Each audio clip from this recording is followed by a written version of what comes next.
Party ప్రభుత్వం ఏర్పడి సంవత్సర కాలం గడిచిపోయింది. ఈ సంవత్సర కాలంలో వారు పథకాలను అద్భుతంగా ముందుకు తీసుకుపోతున్నారు, చాలా అద్భుతంగా పోతున్నది. ఎందుకంటే ప్రజలు అంటున్నారు, అదే చెప్తున్నా, ప్రజలు అంటున్నారు, నేను కూడా ప్రజలు వినాలని చెప్తున్నా. రైతు రుణమాఫీ చేస్తా అని చెప్పిండు. రైతు రుణమాఫీ చేస్తా అని చెప్పి మొట్టమొదటి 49,000 కోట్లు అన్నాడు. దాని తర్వాత క్యాబినెట్ 31,000 కోట్లు అన్నది. తర్వాత మేము 26,000 కోట్ల రూపాయలు వేస్తున్నాం అన్నాడు. ప్రధానమంత్రికి 17,000 కోట్ల రూపాయల రుణమాఫీ చేస్తున్నామని లేఖ రాసిండు. ఇప్పుడు కడాన చూస్తే ఎవరికి రైతు బంధు అయింది? మేము అడిగినాం. రైతు రుణమాఫీ అయింది. కేటీఆర్ గారు అనేక సందర్భాల్లో అయ్యా నువ్వు ఒకవేళ రైతు రుణమాఫీ చేస్తే ఒక గ్రామంలో నీ సొంత గ్రామమే కొండారెడ్డిపల్లిలో తీసుకుందాం.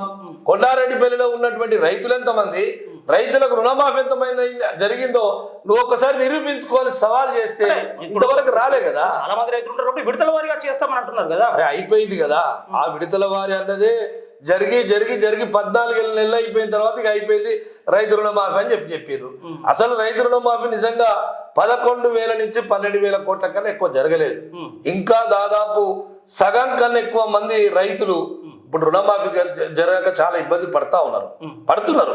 ఎందుకంటే ఇవాళ మన ఒక్కలని చెప్పుడు కాదు, వాళ్ళ మంత్రులే ఒక్కరొక్కరు ఒక స్టేట్మెంట్. రైతులు ఇబ్బంది పడుతుండడం అనేకంటే ఎక్కడో ఉన్న ఒక చిన్న సమస్యను దాన్ని భూతద్దంలో పెట్టి మీరే చూపిస్తున్నారు అనే ప్రచారం కూడా ఉన్నది. ఇప్పుడు మేము అన్నటువంటి మాట కాదు. ఇప్పుడు మొన్న గ్రామ సభలని పెట్టింది. గ్రామ సభలకు పోతే కనీసం గ్రామ సభలో వాళ్ళు మాట్లాడే పరిస్థితి ఉందా? గ్రామ సభలలో వాళ్ళు కనీసం కూర్చునే పరిస్థితి ఉందా? నేను అడుగుతా ఉన్నా, ముఖ్యమంత్రిని కానీ మంత్రులు కానీ ఎమ్మెల్యేలు కానీ గ్రామ సభకు సెక్యూరిటీ లేకుండా బొమ్మని చెప్పండి. వాళ్ళ పరిపాలన సంగతి ఏందో, వారి పరిపాలన ఎంత బాగుందో చెప్తారు. ఇవాళ ఎక్కడ పోయినా అంటే ఒక్కొక్కటి ఒక్క అబద్ధం, మోసాలతో కూడినటువంటి పరిపాలన సాగుతూ ఉంది. ఇప్పుడు మనమే చూసినాం, నిన్న మొన్న జరిగినాయి గ్రామ సభలు జరిగే ముందుకు ప్రజాపాలన అని చెప్పేసి అన్నిటికీ దరఖాస్తులు ఏంటంటే ప్రతి ఒక్కరు పాపం పేదలు దరఖాస్తులు పెట్టుకున్నారు.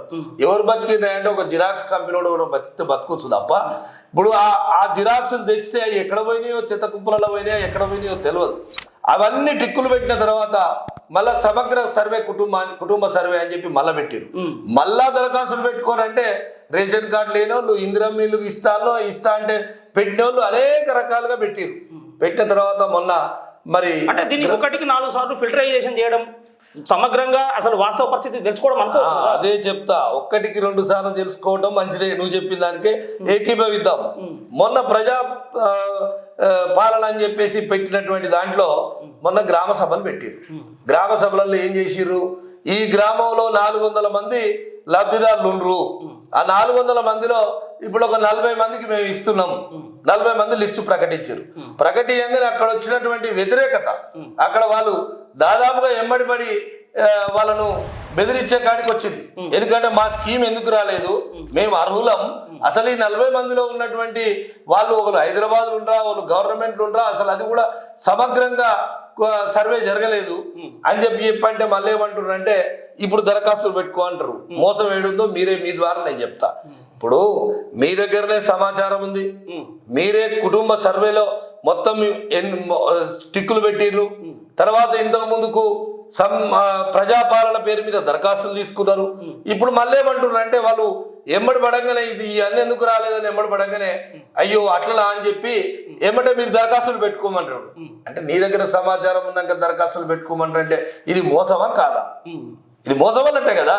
ఇప్పుడు నీ దగ్గర సమాచారం ప్రజల్లో అక్కడ పెద్దగా వ్యతిరేకత రాకున్నా కూడా ప్రతిపక్ష నాయకులు వారిని రెచ్చగొట్టి గొడవ జరిగేలాగా చేస్తున్నారని విమర్శ కూడా. ఇప్పుడు మేము అంటలేం, కాంగ్రెస్ పార్టీ నాయకులే అంటున్నారు కదా.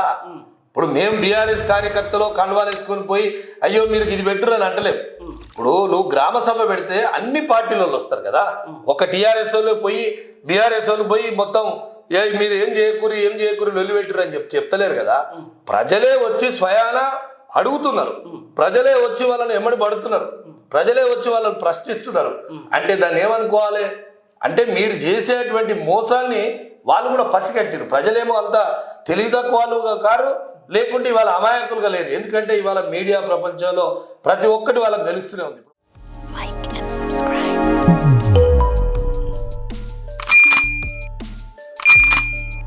Like and subscribe.